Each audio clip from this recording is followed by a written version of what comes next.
প্রতিশ্রুতি ছিল ক্ষমতায় এসেই যুদ্ধ বন্ধ করবেন ডোনাল্ড ট্রাম্প, কিন্তু ভ্লাদিমির পুতিনকে যুদ্ধ বন্ধ কিংবা যুদ্ধবিরতি চুক্তির আহ্বান জানিয়ে সেই পথ মারালেন না মার্কিন প্রেসিডেন্ট।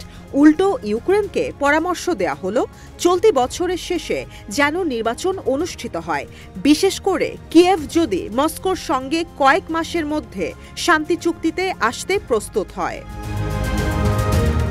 ইউক্রেনের প্রেসিডেন্ট ও পার্লামেন্ট নির্বাচন নিয়ে এক সাক্ষাৎকারে এ কথা বলেন ইউক্রেন আর রাশিয়া বিষয়ক ট্রাম্পের বিশেষ দূত জোসেফ কিথ কেলগ। তিনি বলেন, যুদ্ধের কারণে যে নির্বাচন বন্ধ হয়ে আছে অবিলম্বে তা অনুষ্ঠিত হওয়া উচিত, কারণ বিশ্বের অনেক দেশে যুদ্ধের সময় নির্বাচন হয়, যেহেতু বিষয়টা খুব গুরুত্বপূর্ণ গণতন্ত্রের জন্য।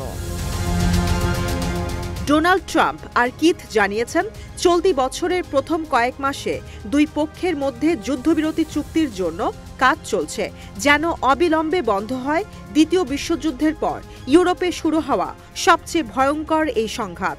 নাম প্রকাশে অনিচ্ছুক ট্রাম্প প্রশাসনের কর্মকর্তারা বলছেন, ইউক্রেনে এখন নির্বাচন হলে যিনি প্রেসিডেন্ট হবেন তিনি মস্কোর সঙ্গে দীর্ঘমেয়াদী সমঝোতায় যাবেন। এই প্রস্তাব কিয়েভ কিভাবে গ্রহণ করবে সেটিও এখনও স্পষ্ট নয়, কারণ প্রেসিডেন্ট ভলোদিমির জেলেনস্কি বলেছেন, যুদ্ধ বন্ধ হলে তবেই চলতি বছর নির্বাচন হবে, কিন্তু নিরাপত্তা নিশ্চিতের পাশাপাশি রাশিয়ার আগ্রাসন বন্ধ হতে হবে। ইউক্রেন সরকারের সূত্র বলছে, ট্রাম্প প্রশাসন এখনও ইউক্রেনকে নির্বাচনের বিষয়ে আনুষ্ঠানিকভাবে কিছু জানায়নি।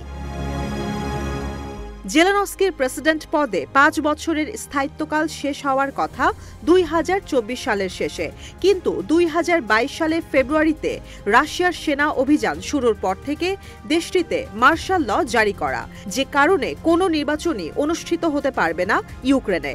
ওয়াশিংটন বারবার নির্বাচন নিয়ে প্রশ্ন তুলে আসলেও কিয়েভ বরাবরই তা অগ্রাহ্য করেছে। ইউক্রেন বলছে, যুদ্ধ চলাকালীন নির্বাচন হলে ইউক্রেনের নেতারা দ্বিধা বিভক্ত হয়ে যাবে, রাশিয়ার জন্য পরিস্থিতি ঘোলাটে করা আরও সহজ হবে। রুশ প্রেসিডেন্ট ভ্লাদিমির পুতিন আগেই বলেছেন, শান্তি চুক্তি স্বাক্ষরের জন্য জেলেনস্কির কোনো বৈধতা নেই।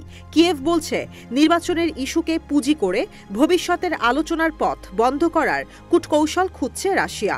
এই ফাঁদে পা দিলেই ইউক্রেন যদি নির্বাচন আয়োজন না করে, রাশিয়া যে কোনো শান্তি চুক্তি প্রত্যাখ্যান করবে, আর নির্বাচন করলে ক্ষমতায় আসবে পুতিনপন্থী কেউ। যদি ডোনাল্ড ট্রাম্প ইউক্রেনকে নির্বাচনের জন্য চাপ দেন আর দেশ থেকে সামরিক আইন তুলে নেওয়া হয়, সেনাবাহিনীর অবস্থা হয়ে পড়বে বেগতিক। সেনা সদস্যরা হুট করে বেকার হয়ে পড়বেন, দেশ ছেড়ে পালাতে চাইবেন, দেশেই চাপের মুখে পড়ে গ্রহণযোগ্যতা হারাবেন জেলেনস্কি। ওয়াশিংটন এমন কিছু প্রত্যাশা করলে সেটা হবে রাশিয়ার জন্য জেলেনস্কির পতন চাওয়া। ক্রেমলিন বরাবরই বলে আসছে তারা আলোচনার জন্য প্রস্তুত, কিন্তু বাস্তবে কোনো প্রতিফলন দেখা যায়নি।